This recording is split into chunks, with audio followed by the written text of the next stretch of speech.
What does the Labour Party, the Reform Party, and Toby Robinson have in common? Well, these people, these party groups, these organisations will put the desires, the fears, the priorities of Israel Zionists ahead of their own country, ahead of people within their own country, ahead of the freedom of the countrymen of which they pretend to support and represent. The reality is that recently, in recent times, we've seen people like Cenk Hassan Piker be rejected from the UK for being a threat to the public order by mere virtue of the fact that they criticise a state that is not even British. They can criticise the British state from dusk to dawn, but the moment they criticise this deeply immoral, genocidal, this ethnic cleansing state, then the governments, or these political parties, they somehow forget the kind of the moral, the moral need for freedom of speech. They suddenly forget the desires of the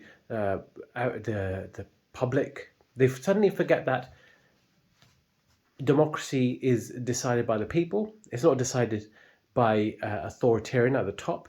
It's this, and so if there is a marketplace of ideas and there is discussion to be had in public, which includes Cenk or Hassan Piker, then the public will make their own decision based on the conversation that is ongoing. But this kind of like nanny state, this kind of way of kind of controlling the narrative and controlling who is part of that conversation, is a form of authoritarianism and is a form of neglect of any consideration, any respect for any democracy.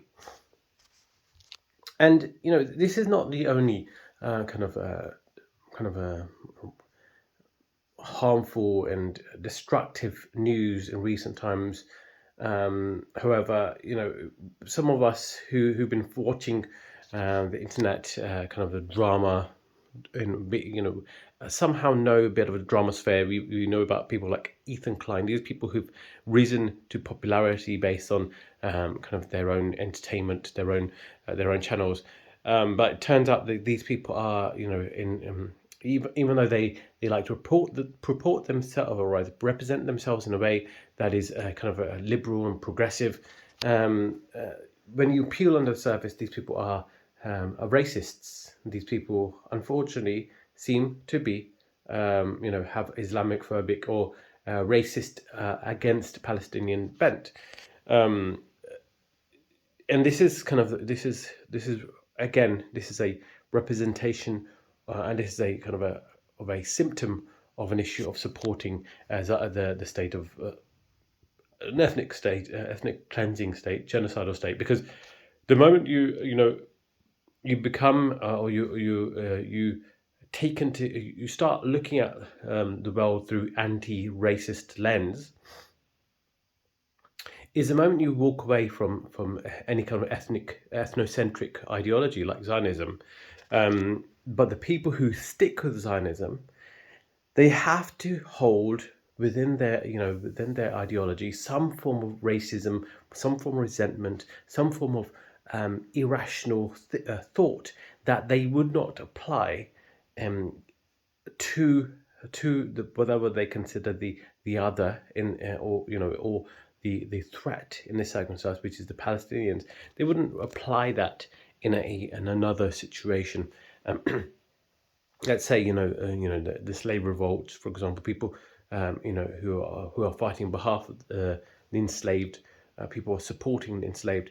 But of course, great horrors were committed in the name of freedom, protecting freedom or rebelling against restrictions. But nobody would condemn the actions of the abolitionists, or so nobody would condemn the actions of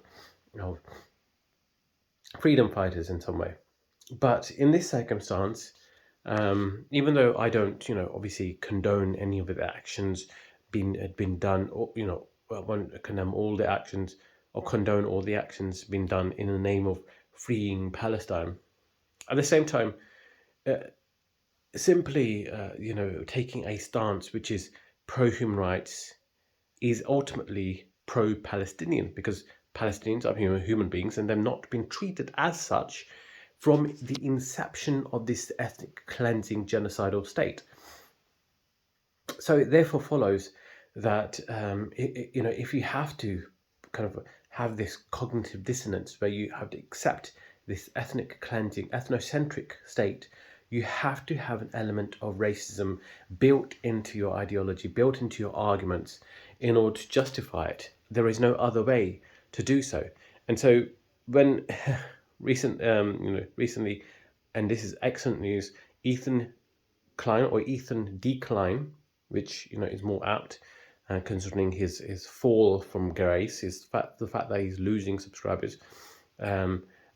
This is somebody who's been trying to make the long story short. He put out a video which is created in the aims of having streamers, people who respond or react to videos, in order to claim a copyright strike on them and to essentially send them, or rather sue them for misusing his content, even though he was his intention to do so. It was a kind of a trap. And so when people did react to it, and if they were pro-Palestinian, he would try and sue them. And he has sued multiple people, or become pursuing a procedure of suing people. And he, of course, lost, is starting to lose them one by one. He lost against a streamer known as Denims for misusing of his, or rather exploiting his content, even though it hit, whoever's been, following this, and it's pretty sad that I've been following this. Ethan Klein himself was in a similar situation, but on the other side, he was the one being sued by somebody who felt like his content was taking, appropriating his content. And this, the kind of this landmark case in which he won in the past, was used against him in this new court proceeding, which is kind of a karmic situation.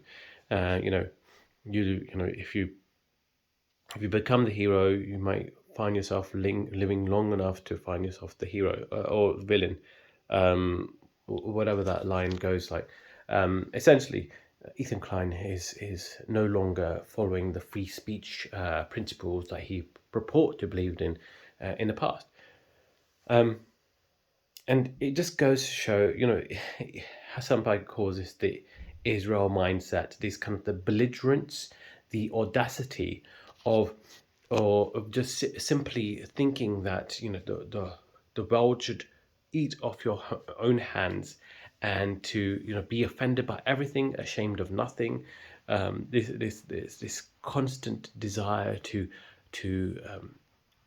see the end of any kind of so-called opposition, even though people who are, calling out Ethan Klein, or calling out these liberal Zionists, are really not really targeting Ethan Klein as an individual. They are looking at this inconsistency, this hypocrisy within liberal Zionism itself, and lack of consideration of Palestinians as equal human beings. They're pinpointing this onto this. But people like Ethan Klein, people like,